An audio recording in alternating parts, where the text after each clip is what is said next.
friends, welcome back to my lectures of class 12 physics.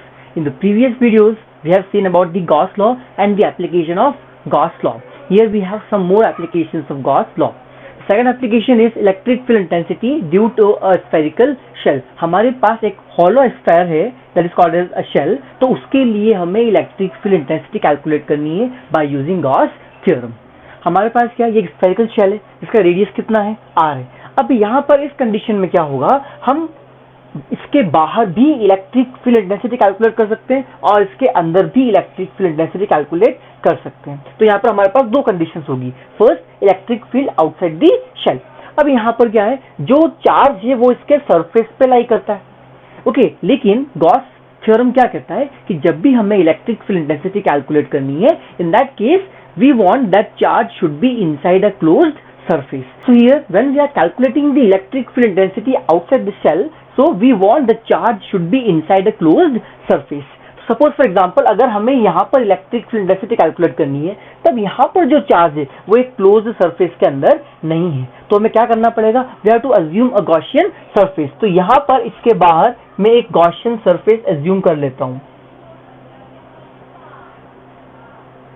and the radius of this Gaussian surface let it be capital R. अब हम क्या करेंगे, किसी भी point पर यहाँ पर सपोज let us assume कि यहाँ पर जो एलिमेंट है वो ds है और यहाँ पर हमें इलेक्ट्रिक फील्ड इंटेंसिटी कैलकुलेट करनी है and that point is outside the spherical shell. ठीक है, अब यहाँ पर हम कैलकुलेट करते हैं उसको. So here we have to use Gauss theorem.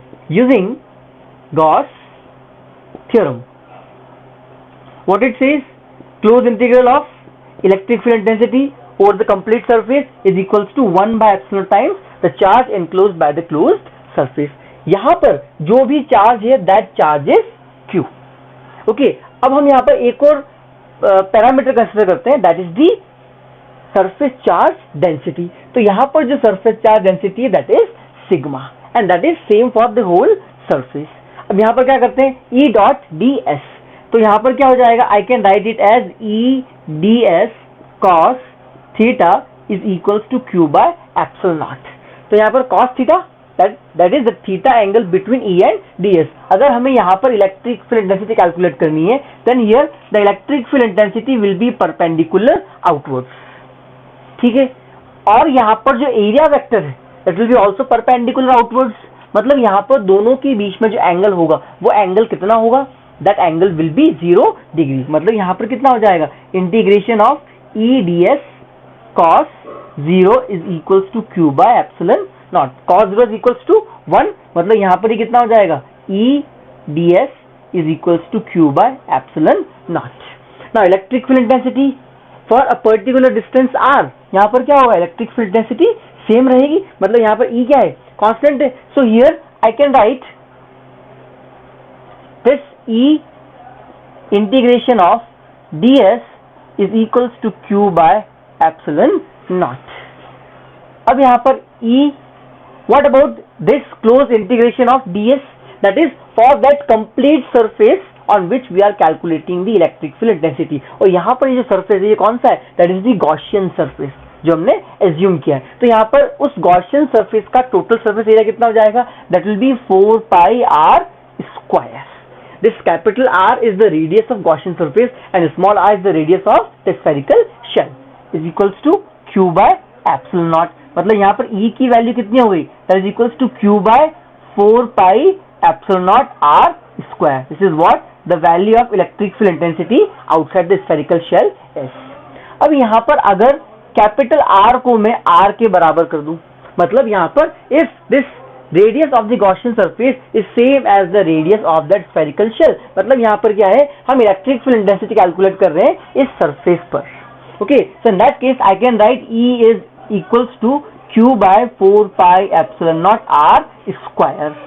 मतलब यहाँ पर हम कह सकते हैं कि E is inversely proportional to r square. This is a very important relation. We will draw a graph by using this relation. Okay, one more thing. अब यहाँ पर जो चार्ज है वो चार्ज कितना है, we can write that charge in terms of the surface charge density. मतलब यहाँ पर लिख सकते हैं हम E is equals to q is equals to sigma into the area. Area मतलब किसका एरिया, स्फेरिकल शेल का, sigma into 4 pi r square.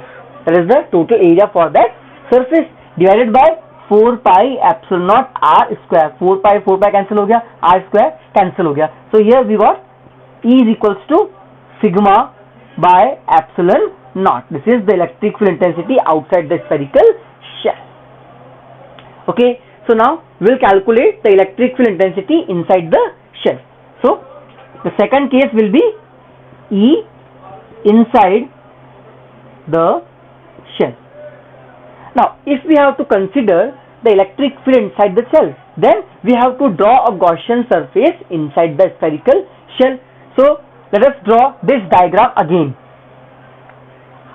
यहाँ पर क्या करते हैं, एक हमारे पास जो स्फेरिकल शेल है जिसका रेडियस कितना है, स्मॉल r कंसीडर करते हैं. इसके ऊपर टोटल चार्ज कितना है, that will be q having the surface charge density sigma. Okay, अब अगर हमें इसके अंदर कैलकुलेट करना है तो यहाँ पर एक गॉसियन सरफेस इसके अंदर कंसीडर करना पड़ेगा. So let us assume this to be the Gaussian surface of radius capital R. ठीक है, अब यहाँ पर हम गॉस लॉ अप्लाई करेंगे. Applying Gauss law, it is integration of E dot ds is equals to q by epsilon naught.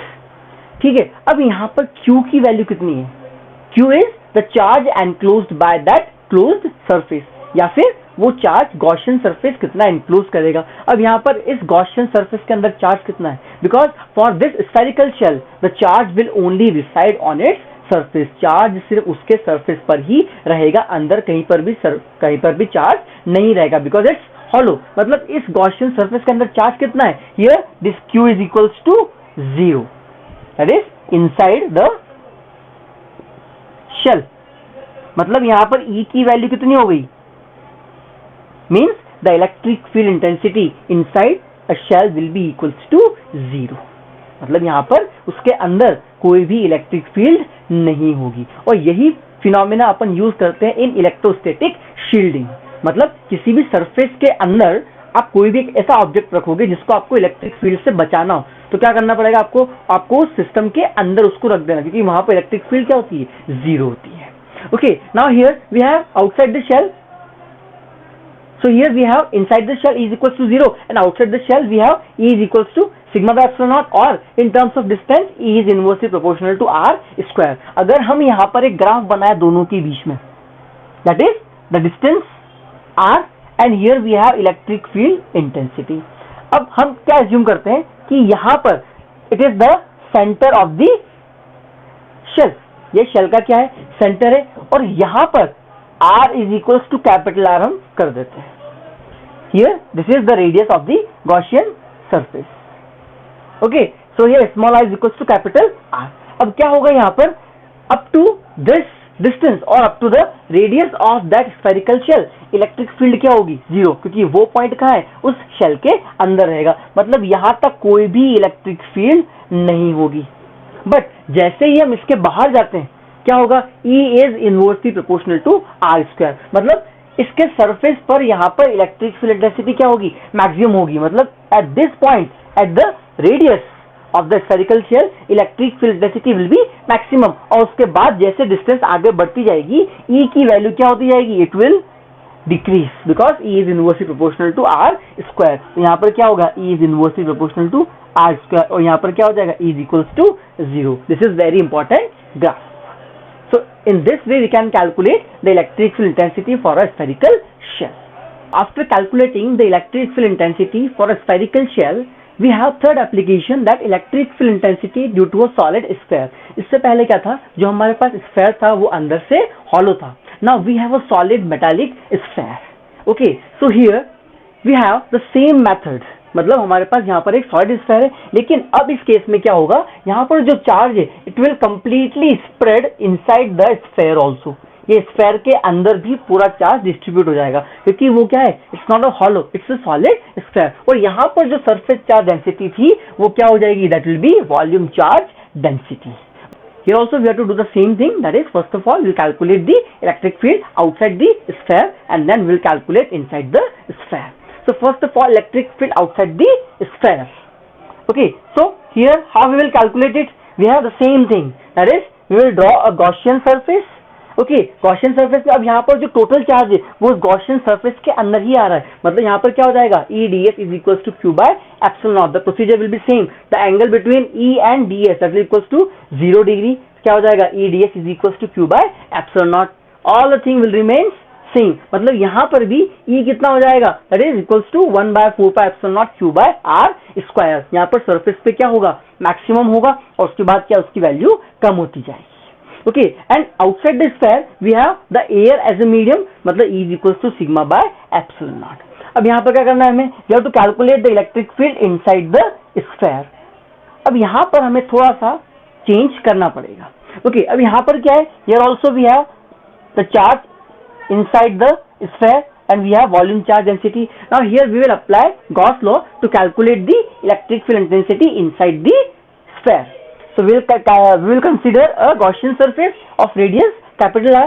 अब यहाँ पर जब Gauss law apply करेंगे कितना होगा, E dot ds is equals to Q dash by epsilon. Why Q dash and why epsilon? You have to assume कि इस sphere के अंदर जो भी चार्ज है that charge is Q dash and epsilon it is the permittivity of the medium जिससे वो sphere बना हुआ है। अगर हमको बाहर निकालना होता है जहां पर एयर है तो हम क्या कंसीडर कर लेते हैं, epsilon naught, but we have the medium that's why we have considered to be epsilon. Okay, अब यहां पर कैलकुलेट कर लेते हैं, E D S cos 0 is equals to Q dash by epsilon. E और डी एस के बीच में angle कितना होगा, किसी भी पॉइंट पर जब हम इलेक्ट्रिक फील्ड इंटेंसिटी कैलकुलेट करते हैं तो क्या होगा, perpendicular outwards, and what the angle, N cap, तो दोनों के बीच में एंगल कितना होगा, 0 डिग्री, मतलब यहां पर कितना हो जाएगा, integration E D S is equals to Q dash by epsilon. Okay, मतलब यहां पर कितना हो जाएगा, E integration of D S is equals to Q dash by epsilon. So here I can write E dash ds, that is the Gaussian surface. We have to find the total surface area of that Gaussian surface which is inside the spherical solid, which is inside the solid sphere. तो यहाँ पर कितना हो जाएगा, 4 pi, the radius of the Gaussian surface is r, 4 pi r square is equals to q dash by epsilon. तो यहाँ पर लिख सकते हैं हम, the remaining electric field for this sphere is equals to q dash by 4 pi r square epsilon. Okay, now here we have E is equals to Q dash by 4 pi r square epsilon. We will calculate the value of Q dash by using the volume charge density. What is the volume charge density? Volume charge density rho is equals to charge per unit volume. अगर हमें इस पूरे surface के लिए निकालना है charge तो हम लिख सकते हैं Q is equals to rho into what is the volume of this sphere, that is equals to 4/3 pi r cube. Small r is the radius of this sphere. वैसे ही अगर हमें Q dash की value calculate करनी है, then how we can write Q dash is equals to rho into 4/3 pi, and this Q dash charge is in the smaller sphere, that is the Gaussian surface. तो इस Gaussian surface का जो radius है वो कितना है, capital R, यहाँ पे कितना हो जाएगा, 4/3 pi r cube. Now this value of volume charge density that is same for the complete sphere, मतलब यहाँ पर जो rho की वैल्यू वो हम यहाँ पर पुट कर देंगे. So Q dash is equals to, what is the value of rho, is equals to capital Q, sorry we are assuming here small q, the charge, so Q by the volume of the sphere 4/3 pi r cube, that is the original sphere, into 4/3 pi capital R cube. 4/3 pi gets cancelled. So this Q dash is equals to Q capital R cube by small r cube. This is the value of charge on that smaller. Now we will put the value of Q dash here in this formula. We get E is equals to Q R cube by small r cube 4 pi r square epsilon. Here cube r square gets cancelled. So I can write E is equals to Q R by 4 pi r cube epsilon. Okay, now here this charge Q, we can write this charge Q in terms of the volume charge density. यहाँ से लिख सकते हैं. So here I can write this E is equals to rho into 4/3 pi r cube into capital R divided by 4 pi r cube epsilon. Okay, so here 4 gets cancelled, pi gets cancelled, r cube gets cancelled. So I can write E is equals to rho r by 3 epsilon. This is what the value of electric field intensity inside the solid sphere. अब यहाँ से हम देख सकते हैं कि E is directly proportional to capital R. This is outside, sorry, this is inside the sphere. And what about outside the sphere? Outside the sphere, E is inversely proportional to R square, that is outside. Okay, now as we have drawn the graph in the previous case, यहाँ पर भी हम एक graph draw कर सकते हैं. Here we have the electric field intensity and here we have the radius of the Gaussian surface. अब यहाँ पर देखो, सेंटर से जब हम इस सरफेस तक जाएंगे तब क्या होगा? It is inside the sphere, और इनसाइड द स्फीयर के लिए क्या है? E is directly proportional to R. जैसे जैसे डिस्टेंस बढ़ेगी E की वैल्यू भी क्या होगी? बढ़ेगी. मतलब यहाँ पर ग्राफ कैसा बनेगा?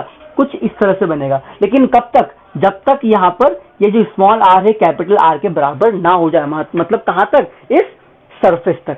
सो here I can write E is directly proportional to R. अब इस पॉइंट के बाद क्या होगा? We are moving outside the sphere. अब आउटसाइड द स्फीयर क्या होगा? E is inversely proportional to R square. तो यहाँ पर ये ग्राफ कुछ इस तरह से बनेगा. E is inversely proportional to R square.